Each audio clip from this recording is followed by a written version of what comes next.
आज का यह वीडियो संकिसा की कुछ प्राचीन जानकारी के साथ साथ लॉकडाउन के दौरान सड़क निर्माण की खुदाई में प्राप्त पुरा अवशेषों की जानकारी पर है। आप वीडियो की साइड में प्राप्त अवशेष को भी विभिन्न एंगल से स्पष्ट देख सकते हैं। संकिसा तथागत बुद्ध के जीवन से संबंधित 8 प्रमुख स्थलों में एक है। ऐसा माना जाता है कि संकिसा में अब तक के सभी बुद्धों का आगमन हुआ है एवं आने वाले मैत्रेय बुद्ध का भी आगमन होगा। इसलिए संकिसा का धार्मिक महत्व बहुत अधिक हो जाता है। यहाँ पर अभी तक के उत्खनन में एक स्तूप एवं अशोक स्तंभ का ऊपरी भाग प्राप्त हुआ है। यह स्थान अब तक पुरातत्व विभाग की उपेक्षा का शिकार है।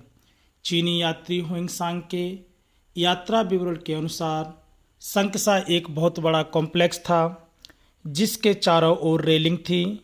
मौर्य काल में स्तूपों के चारों ओर रेलिंग बनाने के प्रमाण मिलते हैं, जैसा कि बुद्धगया, सांची, भरूच आदि स्थानों में देखने को मिला है। संकिसा में भी इस प्रकार की रेलिंग का जिक्र हुइंगसांग ने किया है। सड़क निर्माण की खुदाई में प्राप्त अवशेष इसी मौर्य काल की रेलिंग का हिस्सा हो सकता है। दूसरा प्रमाण यह भी हो सकता है, प्राप्त अवशेष में एक सिर की आकृति है जिसके कानों में कुंडल स्पष्ट देखे जा सकते हैं। यह मौर्य काल की कला रही है। हुइंगसांग के अनुसार जब वह संकिसा आया उस समय भगवान बुद्ध के तावतीन से अवतरण का स्थान 70 फीट ऊंचा था। उसके ऊपर खड़ी मुद्रा में पत्थर से निर्मित बुद्ध की मूर्ति थी। उसके सामने सम्राट अशोक द्वारा निर्मित स्तंभ था। उसके आसपास और भी बहुत सारे स्तूप थे। भगवान ने अवतरण के बाद स्नान किया।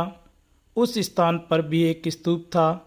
जिस जगह भगवान ने ध्यान किया उस स्थान पर भी एक स्तूप था। उत्पल वर्णा ने भगवान का स्वागत किया, वहाँ पर भी एक स्तूप था। साथ ही 4 पहले के बुद्धों के स्थल थे। ये सब एक कॉम्प्लेक्स के अंदर था। कॉम्प्लेक्स के बाहर भगवान के चक्रमण का स्थान था जो कि 50 कदम चलने और 7 फीट ऊंचा था। उसके चारों तरफ पत्थर की रेलिंग थी। वह स्थान आज के संकिसा गांव और स्तूप के बीच होना चाहिए। संभवतः प्राप्त रेलिंग का यह भाग इसी का हो, परंतु यह बात स्पष्ट है कि यह मौर्य काल का हो सकता है। दूसरी बात, चीनी यात्रियों के विवरण सटीक और सही प्रतीत हो रहे हैं। उपरोक्त विवरण के आधार पर यदि संकिसा में पुनः उत्खनन का कार्य किया जाए तो यह एक बहुत बड़ी बुद्धिस्ट साइट के रूप में प्राप्त हो सकती है। ध्यान से सुनने के लिए आप सभी को बहुत बहुत साधुवाद।